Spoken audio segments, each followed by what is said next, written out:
नमस्कार आदाब दोस्तों, स्वागत है आपका द जस्टिस हिंदी पर। दोस्तों, यूपी की सियासत एक बार फिर गर्मा गई है। बरेली जाने से पहले ही समाजवादी पार्टी के नेता प्रतिपक्ष माता प्रसाद पांडे को लखनऊ में घर में ही नजरबंद कर दिया गया। आज सुबह से ही उनके घर के बाहर भारी पुलिस फोर्स तैनात है, जबकि समाजवादी पार्टी का एक 14 सदस्यीय डेलीगेशन आज बरेली जाने वाला था। 26 सितंबर को हुई हिंसा के पीड़ितों से मिलने के लिए लखनऊ, नोएडा और बरेली तीनों जगह पर प्रशासन ने सपा नेताओं को रोक दिया है। कैराना की सांसद इकरा हसन, मुजफ्फरनगर के हरेंद्र मलिक और रामपुर के मोहिबुल्लाह नदवी, इन तीनों को दिल्ली से आते वक्त गाजीपुर बॉर्डर पर ही पुलिस ने रोक दिया। वहीं संभल के सांसद जियाउर रहमान बर्क को भी उनके घर पर और माता प्रसाद पांडे को लखनऊ में हाउस अरेस्ट कर लिया गया है। माता प्रसाद पांडे मीडिया से बोले, अगर कलेक्टर ने लिखा होता तो मान लेता। उन्होंने लिखा, मेरे नेतृत्व में एक प्रतिनिधि मंडल बरेली जा रहा था, लेकिन इंस्पेक्टर ने मुझे घर से निकलने से मना कर दिया। अगर कलेक्टर ने लिखा होता तो मैं मान लेता, लेकिन ये लोग अपनी नाकामियों को छुपाने के लिए हमें रोक रहे हैं। हमारे जाने से बरेली का माहौल और बेहतर होगा।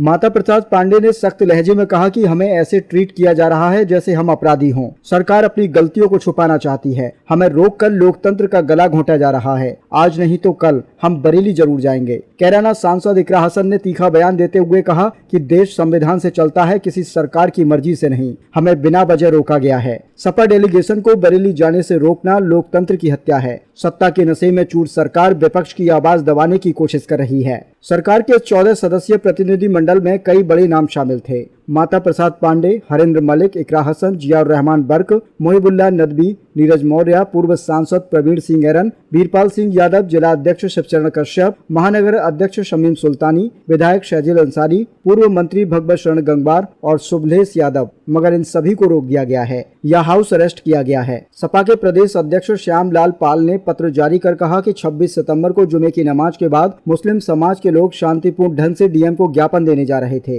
लेकिन रास्ते में पुलिस और पीएसी ने लाठीचार्ज किया, जिसमें कई लोग घायल हो गए। सपा का आरोप है कि 83 लोगों को जेल भेजा गया है। 4 बारात घर सील किए गए हैं, कई मकान दुकान तोड़े गए हैं और 3 युवकों का हाफ एनकाउंटर दिखाया गया। वहीं पुलिस का कहना है कि बरेली में संभावित हिंसा को देखते हुए यह एहतियाती कदम उठाया गया है। कानून व्यवस्था बनाए रखना हमारी जिम्मेदारी है। किसी को भी माहौल बिगाड़ने की इजाजत नहीं दी जाएगी। द जस्टिस हिंदी इस पूरे मामले की हर अपडेट आप तक पहुंचाता रहेगा। वीडियो को लाइक, शेयर और सब्सक्राइब करना ना भूलें, ताकि सच्ची और बेबाक खबरें आप तक सबसे पहले पहुंचे।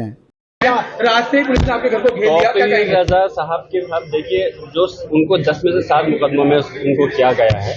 हम ये पूछ रहे हैं कि पहले हमें ये चीज साबित कर दी जाए, जो वहाँ के 81 लोगों को लगभग अभी तक अरेस्टिंग हो चुकी है और 10 मुकदमों के अंदर वो है, तो उन लोगों का दोष क्या है, दोष तो साबित करेंगे।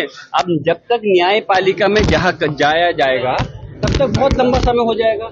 जब तक मैं बता रहा हूँ, न्यायपालिका में हम अगर अपनी बात को ये जाकर साबित करेंगे कि हमारे लोग दोषी नहीं हैं, तो इतने लंबे समय तक वो लोग बेचारे बेगुनाह जेलों में क्यों रहे।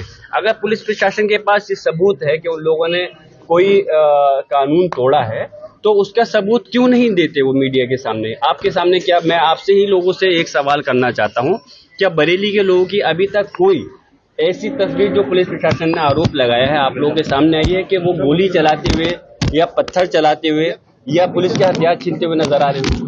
मैंने तो और अभी तक लोगों ने देखी नहीं है। तो जब ऐसा है नहीं, तो पुलिस के पास तो सारा तंत्र है, पुलिस प्रशासन पे ड्रोन कैमरे भी थे, सारी चीज थी, तो फिर क्यों उनके पास वो फोटो और वीडियो अगर ऐसा है तो क्यों साझा नहीं